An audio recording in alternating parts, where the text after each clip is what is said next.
New York City. This is an amazing story. So New York City is now going to phase out its gifted and talented program. And this is all part and parcel of this desire for top-down control and a belief that a magical man, a 6'9" groundhog murdering communist, can fix all the problems so long as you just give him total and utter control over your life to make things worse. So New York is phasing out its gifted and talented program. According to the New York Times, Mayor Bill De Blasio will overhaul New York City's highly selective, racially segregated, gifted and talented education classes. And now notice how the New York Times covers that. These classes are not racially segregated. There is not a single law anywhere in America that allows you to racially segregate classes. They're not racially segregated. Normally, when we speak about racial segregation, we talk about a government policy or even a local policy or a private policy that says black people here, white people here. No such policy exists in New York City. It's illegal. It's a federal violation of civil rights law to do that. It is not legal under Brown versus Board and under the Civil Rights Act. But according to the New York Times, New York City, like the heart of liberalism, is racially segregating its classes. That's not actually what's happening. They say Mayor Bill De Blasio will overhaul New York City's highly selective, racially segregated, gifted and talented education classes, a sea change for the nation's largest public school system that may amount to the mayor's most significant act in the waning months of his tenure.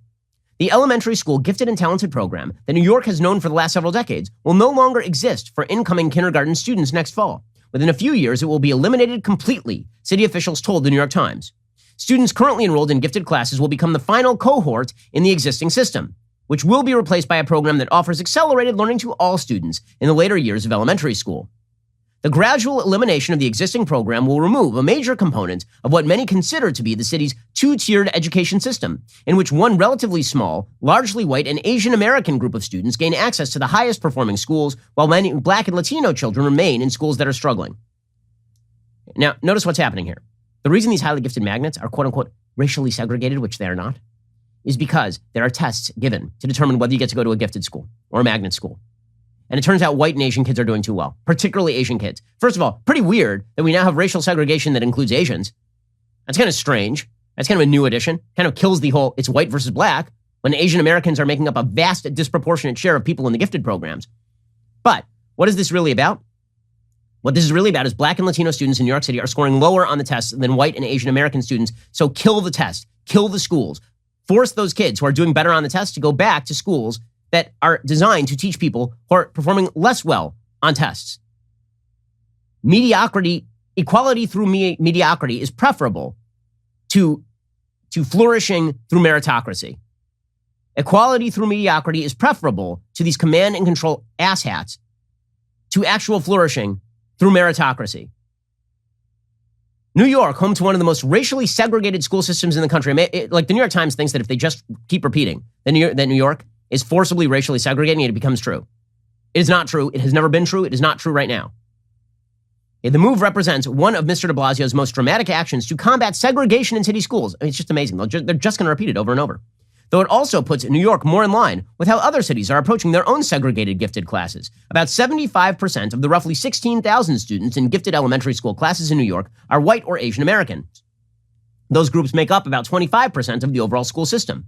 Though the mayor has long promised to tackle inequality in city schools, he has been criticized by some for not taking more forceful action on desegregation until the end of his mayoralty. The change presents an unwelcome challenge for Mr. de Blasio's almost certain successor, Eric Adams, a Democratic nominee for mayor, who would have to implement an entirely new gifted education system during his first year in office. Adams, who is black, by the way, has expressed skepticism about overhauling the gifted system. Instead, he said he wanted to offer more gifted programs in low-income neighborhoods. But New York will no longer admit rising kindergarten students into separate gifted classes or schools starting next fall. Instead, the city will train all its kindergarten teachers, roughly 4,000 educators, to accommodate students who need accelerated learning within their general education classrooms. Okay, let me just tell you, this is not going to work. The reason it's not going to work is because every educational study ever done shows that the cohort of students you hang out with makes a difference in your academic development. If you take a gifted kid and you put the gifted kid in with the non-gifted kids, the gifted kid does not make the other non-gifted kids smarter. The precise opposite happens. The teacher has to expend their energy on the bulk of the classroom, which is not the gifted kid. The gifted kid is very often put in the corner, handed an algebra book, and told, learn it yourself, which is not effective. It isn't. Okay, I know this personally because I went to a magnet school when I was in junior high. The kids there were incredibly smart. Everybody was accelerated. And then I had just come from a private Jewish day school, which did not have the capacity to handle its most gifted students. It's the reason we moved to public school. And that's literally what happened. The math teacher came over and handed me an Algebra 2 book and said, learn it, because she had to worry about the other kids in the class. Barring any dramatic moves by the incoming administration, they are now going to change the entire system. The city does not yet have an estimate for how much the training will cost. It'll be tens of millions of dollars, all because they want to avoid the basic reality that some kids score better on tests, and some kids are smarter, and some kids are not as smart. Okay, period. And that is not a race-based statement. That is an individual-based statement, because tests aren't given to races. They are given to individuals. And if there are fewer individuals in a given race who are doing poorly, like among Asian Americans, fewer individuals are doing poorly on the tests, so be it. Using group data to fix individual data is, of course, ridiculous and silly. But the idea is that these guys are so good, they can hit a button, and not only will we get all the gifted students to remain gifted, all the non-gifted students will become gifted. All you have to do is give them the power. Just give them the power to wreck the system, and they will fix the system for you. Now, none of them have ever fixed a system. This is Barack Obama's entire shtick. He got into office in 2008, and instead of, like prior presidents, saying, here's what I can do and here's what I can't do, he said, I could do anything except that these buffoons keep getting in the way and bothering me. Right? It's these people on the right who keep getting in my way. I don't know who Bill De Blasio blames exactly, considering the entire city of New York is deep blue. But it doesn't matter. The myth must be maintained at all costs. It must be maintained. Okay, what this is going to cause in the end is a continuation of the big sort that we're seeing. Okay, there's a reason that Tesla is now moving to Texas. The reason that Tesla is moving to Texas is because Texas does not believe that there ought to be some God king who's appointed to fix all problems, who ought to be the super CEO over Tesla. In Texas, they say Elon Musk ought to run his company, and we ought to mind our own business, which is why Elon Musk is moving the entire company over to Texas.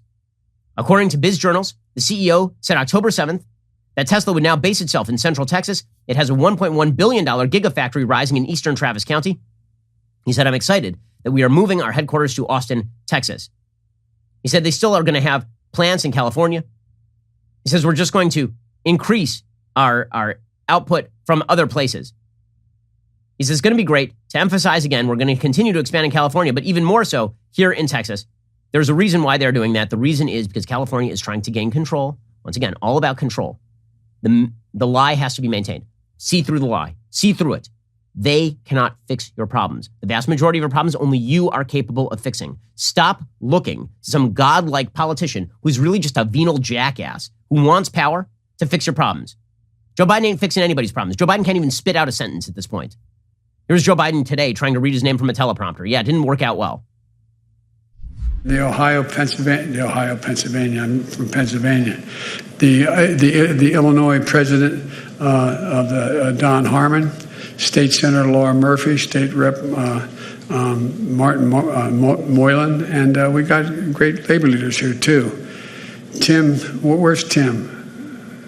There you go, Tim. Thank you, pal. AFL-CIO State President, and Jeff Isaacson, United Brotherhood of Carpenters, and Don Finn, IBW, and Robert Reiter, R-E-I-T-E-R, Chicago Federation of Labor. Okay, so you can either have this dummkopf run your life, or you could run it yourself. Those are your choices. There's no third choice where he's really good at this stuff. I know what you're thinking. It's time to binge some more Ben Shapiro videos. Well, you are right. You should. But first, like and subscribe. Perfect. I'll see you in the next video.